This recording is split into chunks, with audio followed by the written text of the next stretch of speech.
Harry from BoLS Souls. We're at Gencon 2018 in front of the Paizo booth with the man, Erik Mona. Hi. Eric, how are you doing? I am doing awesome. This is like crazy Saturday Gencon. No, man, I can't believe it. It's already Saturday. Yeah. What year is it again? I don't know.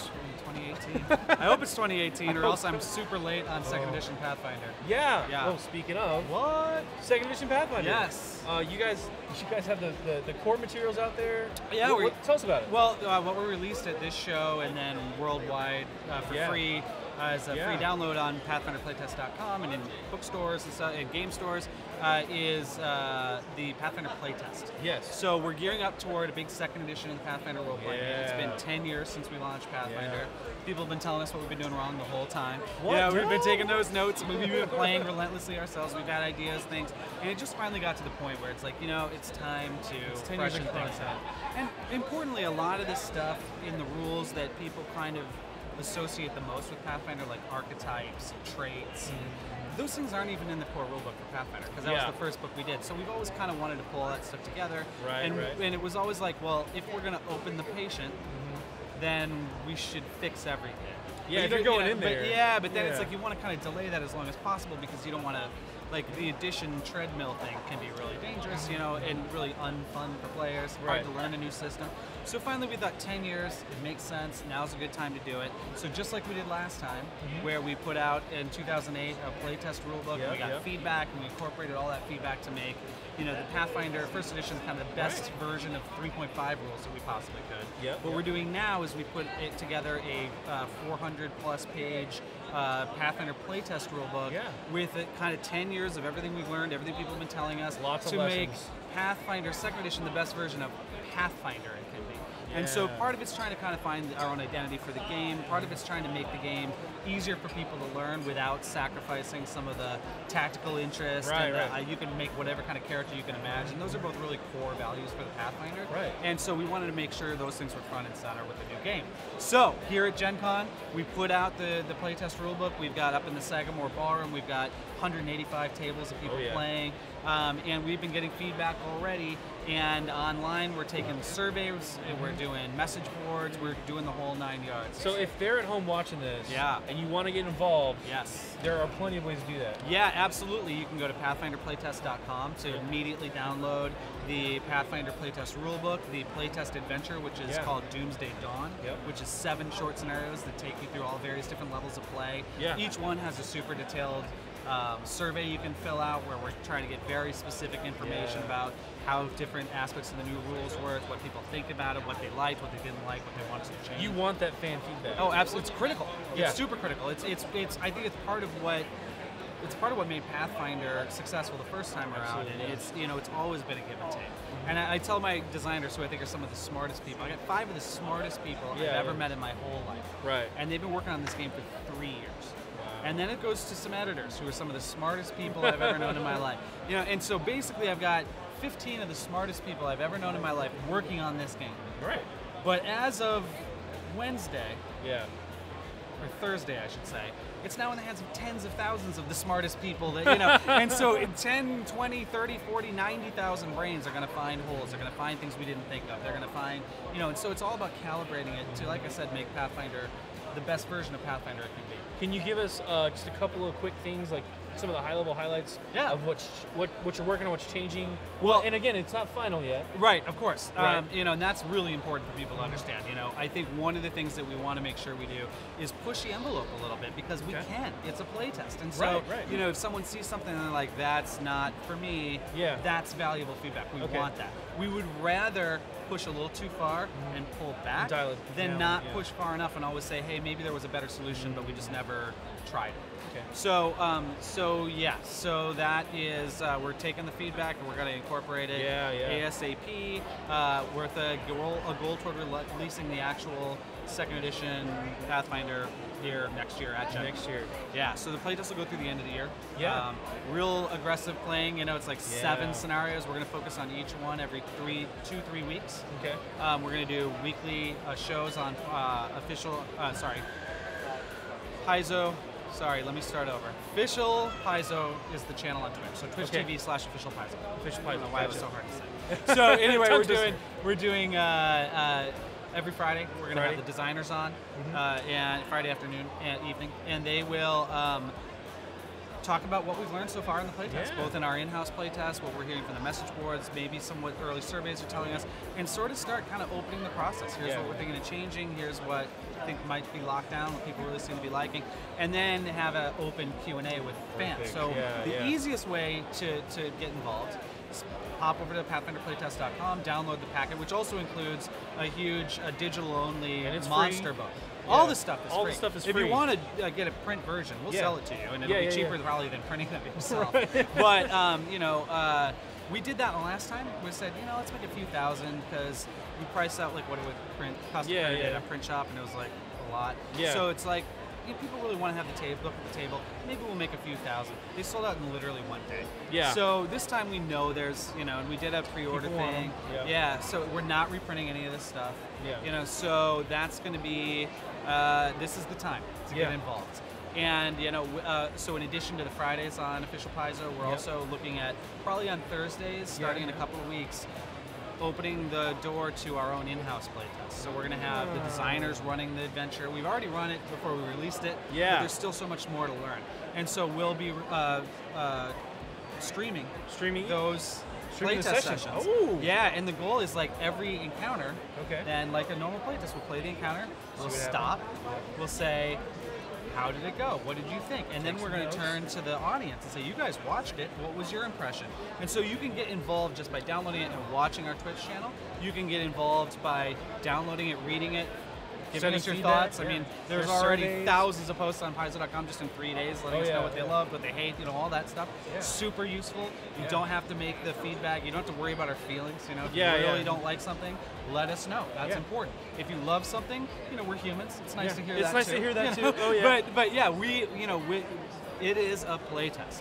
And so put it through the paces. Absolutely. And that's why we're hitting the Doomsday Dawn so fast and furious, because the most valuable thing for playtesting is actual play of the rules. Wait, you're saying to playtest properly, you actually have to play it? Yes.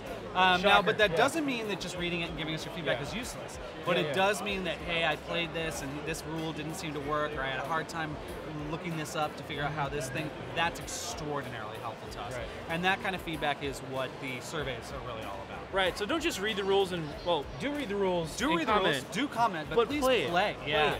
Now, some people have said, wow, 7 short scenarios every 2-3 weeks, that's pretty relentless. I'm not sure I can get my group together that often. Fair enough. Playtest 1 of the scenarios. You know, 3 of the 7 scenarios, scenario 1, 4, and 7, all use the same characters at higher levels, because it's kind of part of this overarching story. We want you, they're different chapters of it, and we want you to create different types of characters for a bunch of the different levels as well. But 3 of those adventures are the same, you know, 1st level, 7th level. So if my group gets together every other week, you might want to just hit group 1, 4, and 7, and that'll give you a full sort of campaign experience. But you don't have to do all 7 of the adventures. And each of the surveys is based on per adventure. So if you only get done 2 of them, fine. And the surveys are open the whole time. So it's not like you have 2 weeks to play it, give us your feedback, or it's closed forever. No, we're going to keep it open the whole time. We are going to be looking at it as it goes, and if we say, oh, geez, you know, 90% of the people sure hate how we did this, you know, we're going to start working on the fix immediately. But that feedback will be useful to us the whole time. Cool. So that's Pathfinder 2.0 coming. Again, next year. Next year, formally at Gencon. Formally. Yep. Starfinder. Starfinder dropped, what, last Gencon? Last Gencon. Sold out in like 2 seconds. We didn't get 7 hours, sold out. What's new for Starfinder? Starfinder has also had a big release at the show, and that's also sold out. And that is the Starfinder Armory. So Starfinder Armory is really like useful for GMs, but really kind of a player focus. Like here's a catalog of future treasure or things to aspire to. Or it's like the old Sears catalog of like, cool, like I'm gonna go shopping today. Very much so. Cool and beer can I get? And it's got guns, and it's got jetpacks, and it's got, you know, power armor, it's got robots, it's got all kinds of equipment and gear. There's, you know, the basics are in the core rulebook. Of course, but most gamers I know are not satisfied with the basic equipment. They want, the new hotness. And that's what this book is all about. It's just tons of options for players, tons of opportunities for GMs to put new treasure in their stuff, and just lots of cool gear. And so that came out here at the show and worldwide in stores. And available on Paizo.com. And so we sold out here, but we have plenty more. You know, They're out in the wild now. Yeah, and so that is the big thing. Yep. The other thing that's pretty big is that our first adventure path, Dead Suns, took a whole year to publish because unlike the normal Pathfinder adventure paths, we're like, we don't really know if people are going to like Starfinder. Maybe we'll do it every other month, give people a chance to dig into the new system. People like Starfinder. Turns out so they like it, so starting with the August volume of the Starfinder adventure path, we start a new adventure path. Okay. And it goes monthly. So we are doubling the number of Starfinder adventures we put out every year. We also are doubling the number of organized play adventures that we do for Starfinder. Starfinder Society has been really popular. I was about to ask. Really big. People are really loving the vibe of it. I think just for a lot of us, you're just getting to put the sword aside for a second, shoot the blasters, and fly the ships. And I think that also just part of the fun and the appeal of science fantasy and science fiction is the aliens. And so, traditionally with Pathfinder, you've got your 7 core races, you've got, the next tier, but every time we put out a Starfinder bestiary, it's like, if it's plausible to make this a player race, make it a player race. So we've got like 30 player races already. Yeah. We're dropping them all the time. Like, I really want that sort of that cantina effect where you walk into the room, all these aliens look back at you, and you could be any one of those. Right. And so, so people are loving that in the game. And so, August, Adventure Path goes monthly. Okay. And we launch a new adventure path. That's this year? That's basically right now. It's August, So in 2 weeks. In 2 weeks, it will launch the Against the Aeon Throne adventure path. And Against the Aeon Throne is all about, how the Starfinder universe is really the Pathfinder universe in the future. Right. But the world of Galarian is missing, and there's other crazy mysteries. But one of the things about Galarian is, in Pathfinder, is the sort of the ancient empire, sort of the Atlantis analog, is this place called Aslan. And Aslan famously fell 10,000 years ago, and there's remnants and ruins and stuff, but what was been revealed in Starfinder is that prior to that collapse, there was spaceships, gates, who knows, but some of the Aslanti got off the planet, and they have subsequently become a spacefaring, empire over the last 10,000 years. That's right. And now there's this like fascist, space empire that is an antagonistic force to the Pact Worlds, which are the main worlds in Starfinder. And in Against the Aeon Throne, a friendly colony. You go to a colony to visit an old mentor, and it's been attacked by the Aeon Throne and by the Aslanti Star Empire. And so you get to fight against them. And one other major difference with Against the Aeon Throne is, unlike Dead Suns and unlike the 20-some adventure paths we've done for Pathfinder so far, this one is 3 volumes. So we're doing a shorter adventure arc over the course of 3 months. Part of that is to just experiment.